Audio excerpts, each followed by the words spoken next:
bon man ba may wax plan de redressement damay dellu ginnaaw tuuti ca déclaration de politique générale. waaw parce que je pense que ni tey jii nii lépp lu ñu war a mën a wax tey jii nii c'est ce plan là de redressement national plan du noonu la. plan de redressement national. lépp lu ñu mën a wax ci plan bi nii suba la wala lundi. waaw lundi bu ñu ko naree wax lundi normalement ça doit être le contenant de la déclaration de politique générale donc lépp lu ñu war a wax mi ngi ci biir déclaration bi.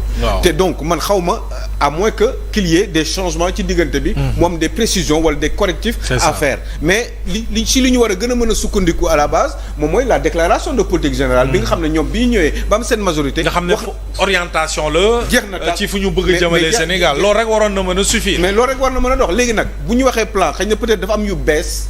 yoo xam ne dafa war a ñëw ay correctifs. ay yoo xam ne sóoraale wuñ ko woon que ñu mën ko wax mu bees. xëy na peut-être ci biir plan boobu dinañ préciser 1000 milliards yi ngay wax ni fan la nekk bu boobaa peut-être dinañu gën a leer. parce que je sais pas peut-être que milliards yi dina. parce que loolu la ñu mën a wax lu bees.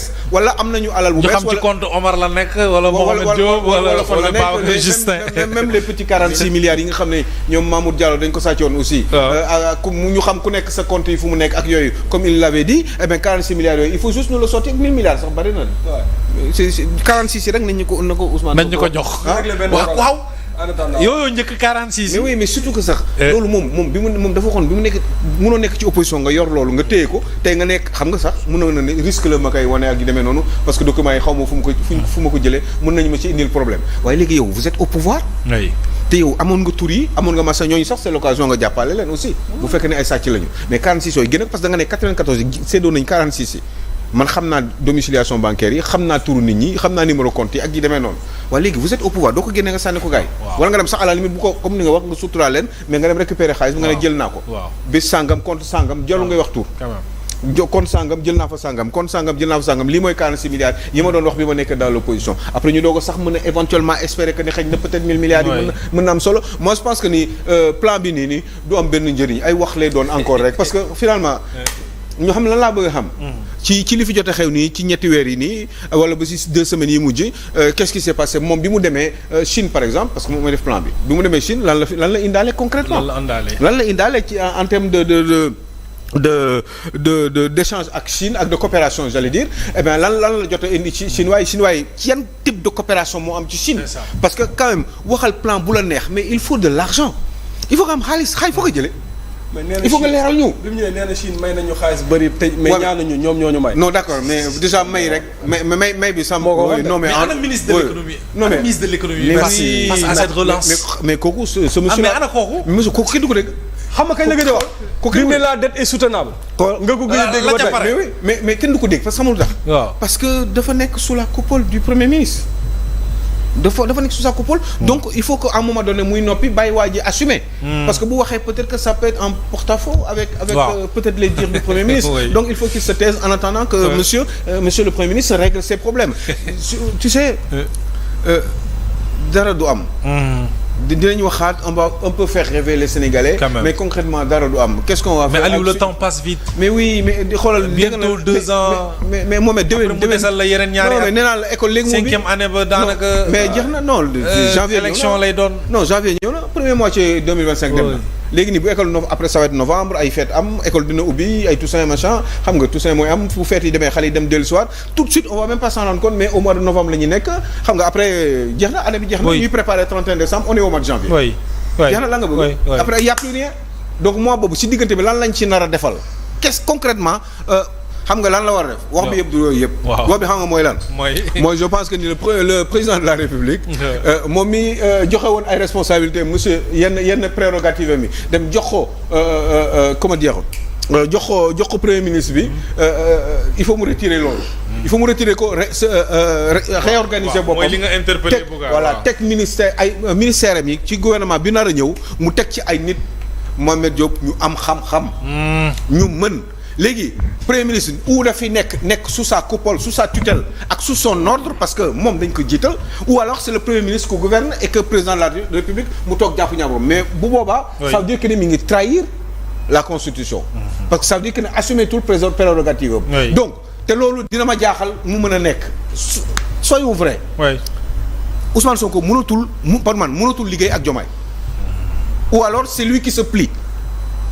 mënatu fu muy jaar pour liggéey ak Diomaye il n'est pas d'accord avec lui il n'est pas d'accord avec certains ministères yoo xam ne moom dafa bëgg am contrôle bi surtout certains ministères de souveraineté notamment la justice ñëpp xam nañ ni waa Pastef bëgguñu Ousmane Diagne continuer di fi nekk waa léegi Diomaye dina cédé ci loolu waaw wala déet. mooy la grande question.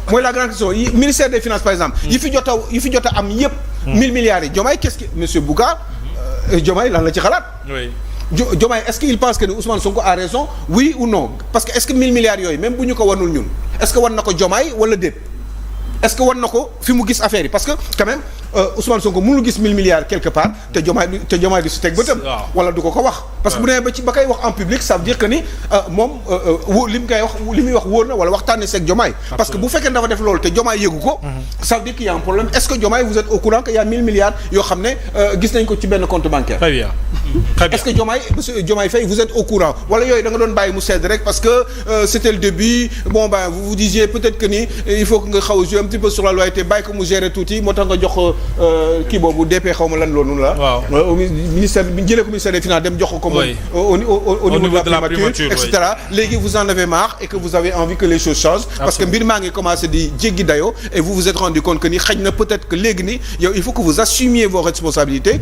pour que ëllëg ñu bañ a ne yow lii yëpp yow la. parce que nag finalement il faut que ça marche. te yow la ñuy waxal un jour. yow yaa am le comment dire bu ñu terminé. bu 2029 ñëwee yow yaa la ñuy laaj ay comptes. léegi est-ce que il serait capable d'assumer ses responsabilités à partir de dorénavant pour wan Sénégal ni que moom mooy président de la République ou Ousmane Sonko day topp ci ginnaawam ou Ousmane Sonko bu fekkee ne bëggatul mu dem de côté waaye bu demee nu ñuy def ak Assemblée nationale parce que nag il a le contrôle de l'Assemblée. xam nga xaw ma ndax fi ngay xalaat yaa ngi koy xalaat.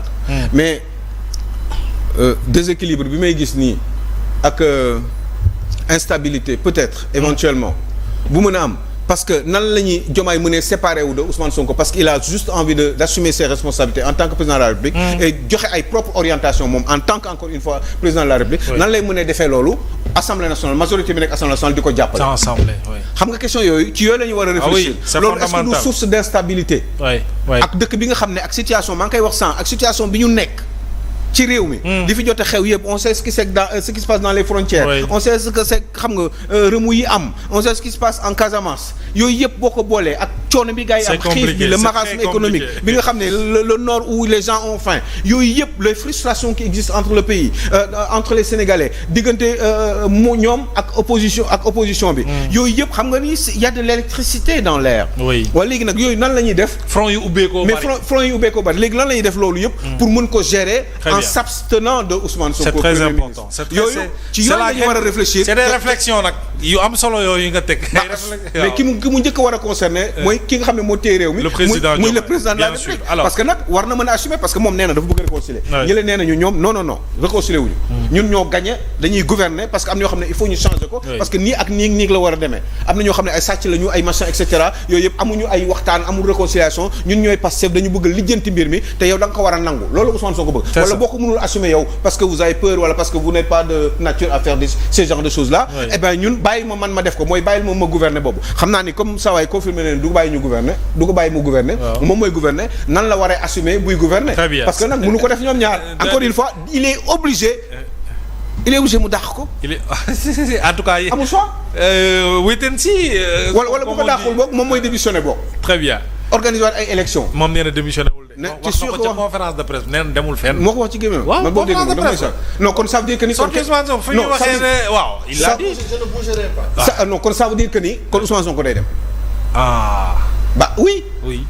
parce que ñoom ñaar dañu mën a nekk di def la.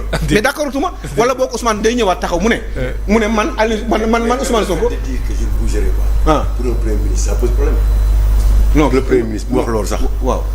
mais imagine mu njëkk ça veut dire qu'il y a problème entre les deux. loolu ça sonne mal à la. mais ça veut dire que ni. mais wala je ne bougerai pas mais si tu me fais bouger. Je vais assumer moi aussi de mon côté parce que j'ai une majorité à l'Assemblée nationale j'ai une popularité. loolu lu muy du xeetu instabilité. doy na waar wala jaxas. waa léegi est-ce que Diomaye am na fit boobu. wait and see. est-ce que Diomaye am na fit boobu. ay laaj la rek est-ce que Diomaye ñeme na loolu. man je soupçonne que ni war na mën a am fit boobu. parce que li ko may mooy sénégalais yi dans leur ensemble. te du Pastef kese moo ko. te mooy le président Diomaye Pastef kese falu ko. très bien. mais 54% yi 30% yi à peine Pastef la. coalition bi moo ko faj. oui moo ko fal. mais ñoom mais coalition bi une coalition qui n'existe pas kay. mais xam coalition bi ñoom Bougar kay fu nekk la coalition n'existe pas kay. on les voit pas on les entend pas kay. alors Omar sur la question le plan de redressement. il faut que les Sénégalais comprennent une chose. mooy finance publique yi malheureusement du débat boo xamante ni ne Sénégalais dañ ci prêter attention. ñoom li ñuy gis mooy li ñu bëgg rek na ceeb bi wàññeeku na suukar bi wàññeeku na lii wàññeeku na wàññeeku mais boo leen waxee ne ñii fa ñu jëm baaxul ci réew mi pour ñu déglu problème na te il faut ñuy déglu ñun ñëpp ñoo bokk Sénégal tey réew mi tolluwul ci redressement économique. tey réew mi dafa toll ci redressement langagier. c'est vrai. foofu la réew mi toll. ngir yàlla redressement économique lan la ñuy redresser est-ce que lu ñuy redresser. ci mot bi quoi. waaw tubaab. redresser quelque chose. mooy langagier bi moo tax may ne redressement langagier. mais c'est quoi.